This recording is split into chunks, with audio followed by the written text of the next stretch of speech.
DSA data structures and algorithms. अगर आप भी एक आईटी बैकग्राउंड से है, चाहे आप फ्रेशर हो, एक्सपीरियंस्ड हो या फिर मीडिएटर हो, आप लोगों ने किसी ना किसी के मुझे सुना ही होगा या फिर आपको किसी ना किसी ने सजेस्ट किया ही होगा कि भाई डाटा स्ट्रक्चर्स एंड एल्गोरिदम्स कर लो अगर आपको हाई पेइंग जॉब्स चाहिए तो, जो कि 100% ट्रू है। जी हाँ दोस्तों, अगर आपको डाटा स्ट्रक्चर्स एंड एल्गोरिदम्स आते हैं अच्छी तरीके से तो आपका आईटी इंडस्ट्री में हाई पेइंग जॉब्स मिलना बहुत ही ज़्यादा आसान हो जाता है। अब ऐसा क्यों? देखिए, जब आप डीएसए करते हैं तो उसमें आपकी बहुत ज़्यादा लॉजिक बिल्डिंग होती है, जिसके कारण आपका जो दिमाग खुलता है, ठीक है, और आप नए नए प्रोजेक्ट्स की तरफ अच्छे से काम कर सकते हैं। इसलिए जितनी भी आईटी इंडस्ट्रीज़ है वो आज के टाइम में सिर्फ डीएसए का डिमांड करती है। और आपको मैं बता दूं कि अगर आपको डीएसए आता है 70 to 80% भी अच्छे से आता है तो आपको मिनिमम आईटी इंडस्ट्री में आपको 8 से 9 एलपी मिल जाएगा आराम से, आंख मूंद करके, ठीक है। और ज़्यादा से ज़्यादा तो आपको पता ही है कितना मिलता है आईटी इंडस्ट्री में। अमेजोन, गूगल, फ्लिपकार्ट वगैरह पे डीएसए क्वेश्चन ही पूछे जाते हैं। आजकल जितनी प्रोडक्ट बेस्ड कंपनीज़ होती हैं, चाहे वो छोटी से छोटी हो चाहे बड़ी से बड़ी हो, सब जगह आपको पहला, दूसरा, तीसरा राउंड सब जगह क्या होगा, सिर्फ और सिर्फ डीएसए का ही होगा। अगर आप लोगों ने, बहुत लोगों ने पेपर भी दिया होगा, एग्जाम भी दिया होगा कंपनीज़ वगैरह का, तो चेक किया होगा कि भाई चाहे छोटी से छोटी कंपनी क्यों ना रही, चाहे वो 6 से 7 एलपी क्यों ना दे रही हो, लेकिन वो डीएसए जरूर पूछती है। हाँ, उस लेवल का नहीं पूछती जिस लेवल का गूगल वगैरह पूछते हैं, लेकिन छोटे मोटे लेवल का ही पूछती है। क्यों? ताकि वो आपका चेक करते हैं कि आपका लॉजिक बिल्डिंग कैसा है, उसके बेसिस पे आपको वो अपनी कंपनी में हायर करती है। हाँ, इसके बाद बेशक से कंपनी में वो आपसे डीएसए से रिलेटेड कुछ काम ना करवाती हो, शायद पूरा काम आपको डेवलपमेंट में करवाती हो, लेकिन आपको इंटरव्यू टाइम में आपसे डीएसए जरूर पूछती है, वो आपका लॉजिक बिल्डिंग चेक करती है। तो कहीं ना कहीं हमारे लिए इंपॉर्टेंट बन जाता है कि हम भी डाटा स्ट्रक्चर्स एंड एल्गोरिथम्स को सीखें। आज मार्केट में हर जगह, यूट्यूब पे चले जाओ, पेड कोर्सेज पे चले जाओ, ऑफलाइन बैच चले जाओ, ऑनलाइन चले जाओ, है ना, हर जगह डीएसए के अच्छे अच्छे कोर्स है मार्केट में, ठीक है। मैं ऐसा नहीं कह रहा हूँ कि मेरे पास है, मेरे पास भी हो सकता है, दूसरे के पास भी हो सकता है, ठीक है। मार्केट में जगह जगह भरे हुए हैं, लेकिन आप लोगों को एक करेक्ट रोड मैप नहीं पता कि भाई डीएसए का करेक्ट रोड मैप क्या होता है, कैसे सीखा जाता है, कौन सा प्लेटफॉर्म अच्छा होता है, ठीक है। अगर आप भी भाई अपने ऊपर लाखों, मतलब कि इस कोर्स को सीखने के लाखों करोड़ों रुपये खर्च करना नहीं चाहते, तो इस वीडियो को पूरा देखना, मैं आपको अच्छे से रोड मैप बता दूंगा, ठीक है। अच्छे से मैं आपको वीडियो सजेस्ट कर दूंगा, ओके। और मैं आपको प्लेटफॉर्म वगैरह सब बता दूंगा कि आपको कहाँ जाके प्रैक्टिस करनी है, ताकि आप एक हाई पेइंग जॉब्स का जो इंटरव्यू है आसानी से क्रैक कर पाएँ। तो चलिए स्टार्ट करते हैं। आप लोगों के सामने मैं छोटी सी पीपीटी बना रखी है, जिसमें आपको मैं शो करूँगा एक करेक्ट रोड मैप। देखिए, यहाँ पे लिखा हुआ है डाटा स्ट्रक्चर्स एंड एल्गोरिदम्स, एक कंप्रिहेंसिव गाइड, ठीक है। तो यहाँ पे सिंपल सा कुछ नहीं है, इंट्रोडक्शन पार्ट लिखा हुआ है, ओके। अब आगे बढ़ते हैं। अब हमारे पास सबसे पहले आता है fundamentals of data structure. Data structure के फंडामेंटल्स क्या है? इसके 3 ही फंडामेंटल्स है। कौन कौन से? एरेज है, लिंक लिस्ट है, स्टैक और क्यूज है, ठीक है। एरेज पता ही होगा आप लोगों को, अगर नहीं पता है तो जाके पढ़ो भाई, पढ़ना पड़ेगा ही आपको, ठीक है। ये ऐसा नहीं है कि आपको ये कोई एआई टूल समझा देगा, लेकिन नहीं समझा देगा, समझा देगा, ठीक है, कर देगा, एआई टूल आपका क्वेश्चन सोल्व कर देगा, लेकिन समझा नहीं पाएगा, ठीक है। आपको इसके लिए पढ़ना ही पड़ेगा, ठीक है। एरेज क्या होता है अगर मैं शॉर्ट फॉर्म बताऊं तो देखो, store items in continuous memory, access any items fast by index, ठीक है। तो आपको सिंपल सा शॉर्ट फॉर्म बता रखा है मैंने। लिंक लिस्ट वगैरह होता है जिसमें आपके नोट्स वगैरह होते हैं, डायनेमिक नोट्स होते हैं, ठीक है। किसके लिए आइडियल होता है ये? अंडो और रेडो ऑपरेशंस के लिए आइडियल होता है। स्टैक ऑन क्यूज में क्या है? स्टैक भाई हमारे स्टैक ऑन क्यूज में क्या यूज़ होता है? आपका लीफो यूज़ होता है, फीफो यूज़ होता है। अब लीफो मतलब क्या होता है? लास्ट इन फर्स्ट आउट, मतलब क्या, जो सबसे लास्ट में आया वो सबसे पहले निकलेगा। फर्स्ट इन फर्स्ट आउट मतलब क्या है? जो सबसे पहले आया वही सबसे पहले निकलेगा। जब आप स्टैक वगैरह पढ़ोगे तो वहाँ पे last in first out, last in last out, first in first out, first in last out, 4-5 तरह के होते हैं। आप चारों पाँचों सीख जाओगे आराम से, ठीक है। और वो आपके लॉजिक पे होगा कि आप उसको कहाँ यूज़ करते हो, किस जगह यूज़ करते हो, ठीक है। तो आपके फंडामेंटल्स ऑफ डाटा स्ट्रक्चर यही हैं। आगे बढ़ते हैं। अब आते हैं हमारे एल्गोरिदम्स। अब एल्गोरिदम्स क्या होते हैं भाई? एल्गोरिदम्स होते हैं एक ऐसा वे जिसमें आप प्रोग्राम पूरा लिखते हो अपना, ठीक है। भाई आपको मान लो कुछ चीज़ सर्च करनी है एक इंडेक्स से, तो पहले उसका आप एल्गोरिदम लिखते हो कि हाँ भाई अगर मैं इसमें ऐसा लूप चलाऊंगा तो ये निकल के आएगा, वो लूप चलाऊंगा तो ये निकल के आएगा। तो आप एल्गोरिदम लिखते हो जिसमें आपका आता है सर्चिंग और sorting. Most of the companies, जितनी आपकी प्रोडक्ट बेस्ड कंपनीज है जो छोटे मोटे लेवल के होते हैं, जो अंडर 10 एलपी आपको ऑफर करती है, वो आपको एरेज, सर्चिंग और सॉर्टिंग में से ही क्वेश्चन पूछेगी। ये बात कान खोल कर सुन लो कि वो सर्चिंग और सॉर्टिंग में से ही पूछेगी आपसे क्वेश्चन। आप सर्चिंग में क्या होता है? सर्चिंग में आपको 2 तरह के होता है, लीनियर सर्च और binary search. Linear search, binary search में आपके बहुत सारे चीज़ आते हैं, ठीक है। जैसे मान लो सर्च बाय इंडेक्स हो गया, सर्च बाय नंबर हो गया, बाइनरी सर्च वगैरह हो गया, जिसमें आपके सॉर्टेड लिस्ट वगैरह होते हैं ना, cut search space in half, ये सब होते हैं। मैं आपको अभी प्लेटफॉर्म बताऊँगा कहाँ पर आपको प्रैक्टिस करनी है। सॉर्टिंग होती है आपकी, ठीक है, जिसमें आपके बबल सॉर्ट होते हैं, इंसर्शन सॉर्ट होते हैं, मर्ज सॉर्ट होता है, क्विक सॉर्ट होता है, ठीक है।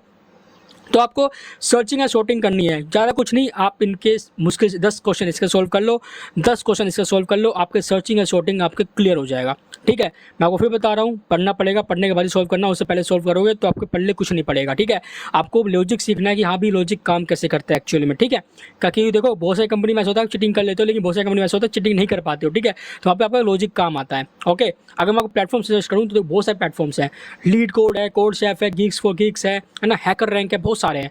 मैं पर्सनली रिकमेंड करता हूँ आपको लीड कोड वगैरह पे जाओ। ठीक है, अगर मैं यहाँ पे लीड कोड खोलूँ, लीड कोड, ठीक है, मैं यहाँ पे लीड कोड ओपन करता हूँ। ओके, तो यहाँ पे आप चेक करोगे तो यहाँ पे आपको बहुत सारे क्वेश्चन मिलेंगे। ठीक है, कंपनी वाइज क्वेश्चन मिलेंगे आपको यहाँ पे। मैं अगर साइन इन वगैरह कर लेता हूँ उसको अच्छे से। ठीक है, आपको क्या होगा, कंपनी वाइज क्वेश्चन मिलेंगे, आपको टॉपिक वाइज क्वेश्चन मिलेंगे, मतलब बहुत सारे क्वेश्चन मिलेंगे, है ना, बहुत सारे क्वेश्चन मिलते हैं इसके अंदर। ओके, अब देखो यहाँ पे आप जैसे लीड कोड के प्लेटफॉर्म पे आओगे तो यहाँ पे आपके पास ऐसा कुछ उसका इंटरफेस खुल के आएगा। प्रॉब्लम्स पे क्लिक करोगे तो आपके पास जितने भी प्रॉब्लम्स होंगे इसमें चलते हैं, प्रॉब्लम ऑफ द डे चलता है ना, किसी भी स्पेसिफिक टॉपिक्स का चलता है। जैसे मान लो यहाँ पे देखो top 50 interview 50 questions, leet code 75, SQL के क्वेश्चंस हैं, अमेजोन स्प्रिंग। ठीक है, अमेजोन में जो क्वेश्चन पूछे जा रहे हैं पिछले 10 सालों से वो हैं, लास्ट 30 डेज ऑफ जावास्क्रिप्ट है। यहाँ से आप चेक कर सकते हो, कंपनी वाइज क्वेश्चन सेट कर सकते हो। मेटा के क्वेश्चन हैं, अमेजोन के क्वेश्चन हैं, गूगल के क्वेश्चन हैं, ऊबर के क्वेश्चन हैं, एप्पल के हैं, लिंक्डइन के हैं, टिकटॉक के हैं, ओरेकल, मतलब कि जितनी कंपनीज हैं उनके क्वेश्चन यहाँ पे लिखे हुए हैं आपके लिए। 70 क्वेश्चन, 636 क्वेश्चन, 997 क्वेश्चन, 247 क्वेश्चन है ना।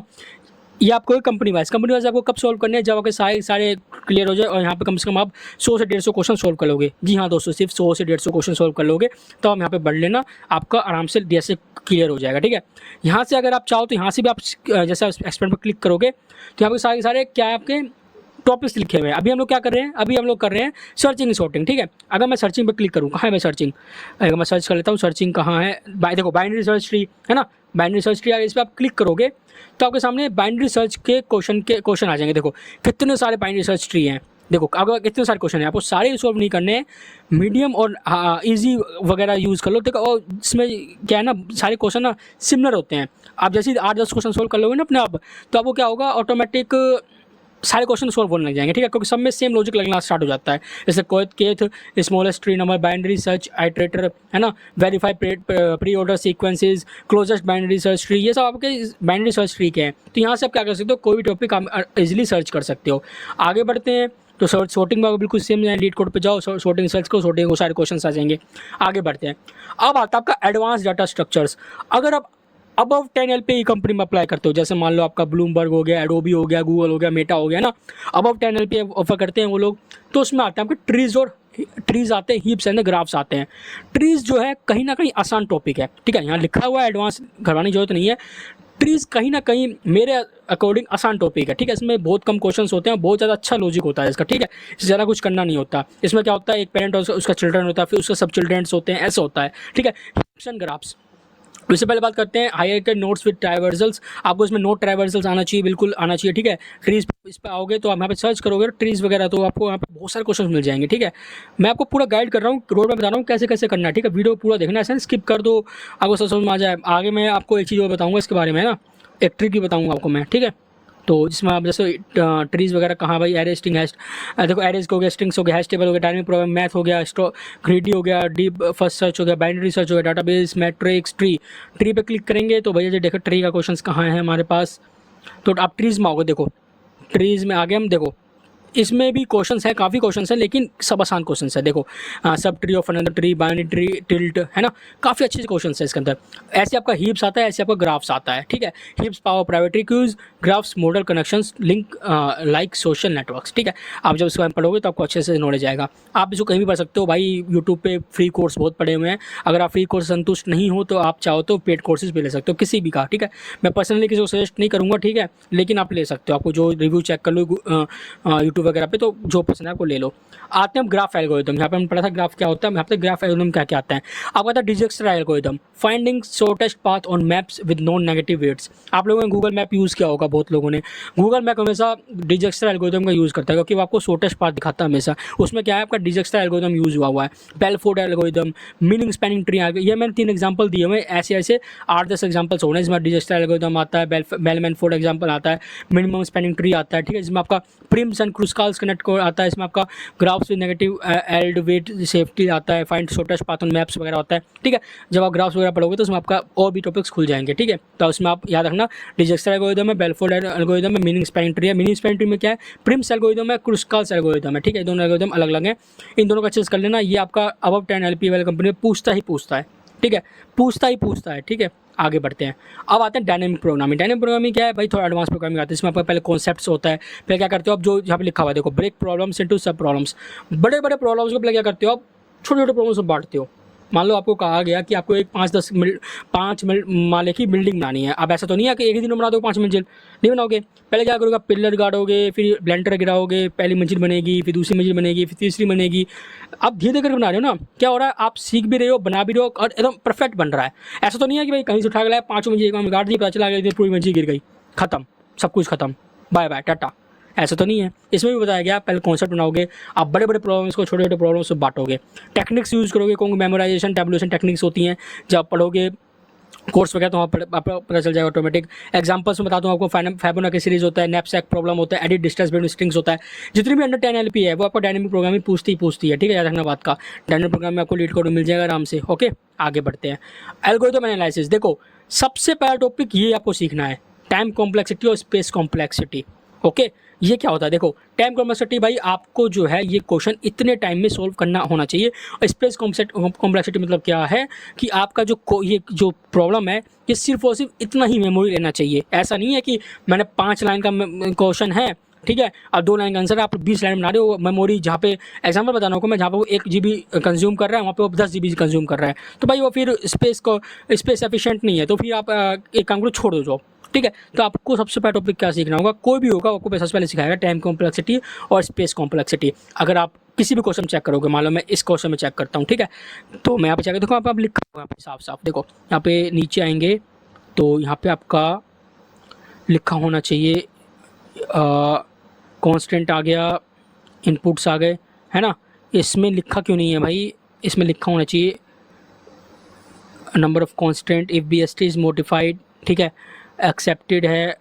अगर मैं से सॉल्यूशंस एडिटोरियल पे, एक मिनट को बैक करता हूँ, बहुत सारे क्वेश्चंस मैंने लिखा होता है, ठीक है, कि आपका टाइम कॉम्प्लेक्सिटी इतनी होनी चाहिए, टाइम कॉम्प्लेक्सिटी इतनी होनी चाहिए, ऐसा होना चाहिए, वैसा होना चाहिए। मैं आपको एक शो करता हूँ, रुको एक मेरा एग्जांपल देखता हूँ, मैंने भी सोल्व किए हैं। और सब्सक्राइब मांग रहा भाई, मीडियम वगैरह के सोल्व करने के सब्सक्राइब मारा, कोई दिक्कत नहीं भाई, हम थोड़ा आसान वाला क्वेश्चन कर लेते हैं। तो भाई खुल जा, ठीक है, कॉन्स्टेंट्स आ गया, है ना। कॉन्स्टेंट्स में ही होता है क्या, कॉन्स्टेंट्स आ गए, इनपुट आ गया, और आपका यहाँ पे इनिशियलाइजर वगैरह आ गया। यहाँ पे लिखा तो होता है, और मैं यहाँ पे कहाँ से देखूँ, मेरे को सॉल्यूशन सबमिशन पे चलते हैं एक बार, यहाँ पे हम चेक करते हैं। तो यहाँ पे सबमिशन कुछ है ही नहीं, किसी ने किया ही नहीं है क्या, अच्छा चलो कोई नहीं, मेरे ख्याल से क्वेश्चन में यहाँ पे लिखा नहीं है। और जब वैसे बहुत सारे क्वेश्चन में लिखा होता है यार, ठीक है, तो आप आपने लिखी होगी, ठीक है। मैं यहाँ पे माफ़ी चाहूँगा आपसे, मैं आपको दिखा नहीं पा रहा हूँ, ठीक है। तो देखो यहाँ पे बहुत सारा क्वेश्चन लिखा होता है कि आपकी space complexity big of n² होनी चाहिए, या फिर time complexity big of log n होनी चाहिए, ठीक है। तो आपकी मैं एग्जांपल बताया टाइम कॉम्प्लेक्सिटी का, big of log n, big of log n², big of n², ये वगैरह होती है आपकी टाइम कॉम्प्लेक्सिटी। स्पेस कॉम्प्लेक्सिटी ऐसे काउंट होती है। तो आपको स्पेस कॉम्प्लेक्सिटी और टाइम कॉम्प्लेक्सिटी आना ही आना चाहिए, और आपको इसी के अकॉर्डिंग क्वेश्चन सॉल्व करना है। अगर मान लो आपका क्वेश्चन का आउटपुट सही आ रहा है, मान लो आपको एक क्वेश्चन दिया गया, आपको सारे टेस्ट कैसे पास हो गए, आपने बहुत अच्छा भी परफॉर्म किया, लेकिन अगर आपने टाइम कॉम्प्लेक्सिटी और स्पेस कॉम्प्लेक्सिटी बाहर किया तो आपका क्वेश्चन रॉन्ग हो जाएगा, ठीक है। तो आपको आना चाहिए। आगे बढ़ते हैं, अब आगे देखो, अब इसमें प्रैक्टिस कंक्लूजन क्या है भाई, एप्लीकेशन में डेटाबेसेस होता है, ऑपरेटिंग सिस्टम में नेटवर्किंग है, AI मशीन लर्निंग है, ठीक है, explore course, book, coding sites की प्रैक्टिस इन मास्टर DSA। अब इसमें क्या है कि अगर आपको DSA में मास्टर करना है तो आपको सिर्फ और सिर्फ प्रैक्टिस ध्यान देना होगा। देखो मैं ऐसा नहीं कहूँगा कि आप एक दिन में सीख जाओगे, एक हफ्ते में सीख जाओगे। देखो जो चीज़ देखो सिंपल सी बात, सफलता जो है टाइम मांगती है, ठीक है। ऐसा नहीं है कि जो चीज़ आपको जल्दी मिल रही है उसमें घपला है, ठीक है। अब वो घपलेबाजी आपको आगे नुकसान करेगी। मैं मानता हूँ कि स्मार्ट वर्किंग भी एक चीज़ होती है, लेकिन कहीं कहीं आपका हार्ड वर्किंग जरूरी होती है। आप ये मान के चलो, अगर आप सारे कॉन्सेप्ट अगर दिन में आप 4 घंटा पढ़ रहे हो तो आप सारे कॉन्सेप्ट आप 1 से 1.5 मिनट में निपटा दोगे बिना क्वेश्चन सॉल्व किए, ठीक है। साथ साथ आपको, अगर आप बिना क्वेश्चन सॉल्व किए कर रहे हो तो आप 1.5 महीने में सिर्फ कॉन्सेप्ट निपटाओगे। अगर आप क्वेश्चन के साथ साथ कर रहे हो, मान लो आप लोगों ने सर्चिंग पढ़ा आज, फिर उसका क्वेश्चन करने बैठ गए, तो आप ये मान लो 3 से 4 महीने में आप डीएसए में अच्छे खासे बन जाओगे। आपको डेली क्या करना है, कुछ नहीं करना, मात्र से मात्र 2 से 3 क्वेश्चन सॉल्व करने हैं, सिर्फ 2 से 3, एक मीडियम, एक हार्ड, एक ईजी, 3 क्वेश्चन सॉल्व करने डेली, ठीक है। मैं ऐसे नहीं कहना कि एक दिन में 10 क्वेश्चन सॉल्व कर दो, नहीं, मिनिमम एक, मैक्सिमम 3 से 4 आप लोग सॉल्व करने हैं। आपको लग रहा है आसान, नहीं, आपका एक एक क्वेश्चन जो है ना 30-30 मिनट लेगा सॉल्व करने के, अगर आप बिना देखे करोगे तो। अगर आप देखे करोगे तो आप 30 सेकंड में कर दोगे, वो कोई इशू नहीं है, ठीक है। अगर आपको अच्छे में सही में करना है तो भाई आपको टाइम देना होगा, हर चीज़ देखनी होगी, कैसे सीखना होगा। और 3 से 4 महीना बाद आप इसी वीडियो पे आकर कमेंट कर देना कि हाँ शुभम सर, मैं डीएसए में मेरे को सब कुछ आ गया है और मैंने ये कंपनी का जो है इंटरव्यू निकाल लिया, मुझे इतना पैकेज मिला है, मैं एकदम बहुत बड़ा खुश हूँगा कि हाँ भाई इस बंदे ने मेरी वीडियो देखी थी और इसने डीएसए का एक करेक्ट रोड मैप पे काम किया और आज ये एक सॉफ्टवेयर डेवलपर इंजीनियर है, ठीक है। तो देखो यही है डीएसए का रोड मैप, ठीक है। मैं ज़्यादा लंबा चौड़ा नहीं बनाना चाहता था वीडियो, लेकिन आपको हर एक चीज़ क्लैरिटी का समझाना मेरा फ़र्ज़ है, ठीक है। आपको बताना है कि कैसे क्या होता है, ओके। इसमें भी बहुत सारी चीज़ें, टॉपिक जो है लेफ्ट है, लेकिन कोई दिक्कत नहीं, आप जैसे जैसे सीखना चालू करोगे वैसे वैसे क्या होगा, आपके लिए सारी चीज़ें आसान होने लग जाएंगी। और याद रखना, practice make the man perfect, ठीक है। डीएसए में भी बिल्कुल सेम चीज़ है, आपको प्रैक्टिस करनी पड़ेगी बहुत ज़्यादा। और याद रखना, डेवलपमेंट और डाटा स्ट्रक्चर्स और ये डीएसए दोनों अलग अलग चीज़ें हैं, ठीक है। दोनों को आपस में कंबाइन मत कर देना, डेवलपमेंट अलग चीज़ होगी, डीएसए अलग चीज़ हो गया, ठीक है। तो कंबाइन मत करना। मैं मिलता हूँ आपसे नेक्स्ट वीडियो में नेक्स्ट प्रोजेक्ट के साथ। अगर आपको आज की वीडियो यूज़फुल लगी तो कमेंट, लाइक, सब्सक्राइब जरूर कर देना। मैं मिलता हूँ आपसे नेक्स्ट वीडियो में नेक्स्ट प्रोजेक्ट के साथ, तब तक के लिए bye bye, take care guys.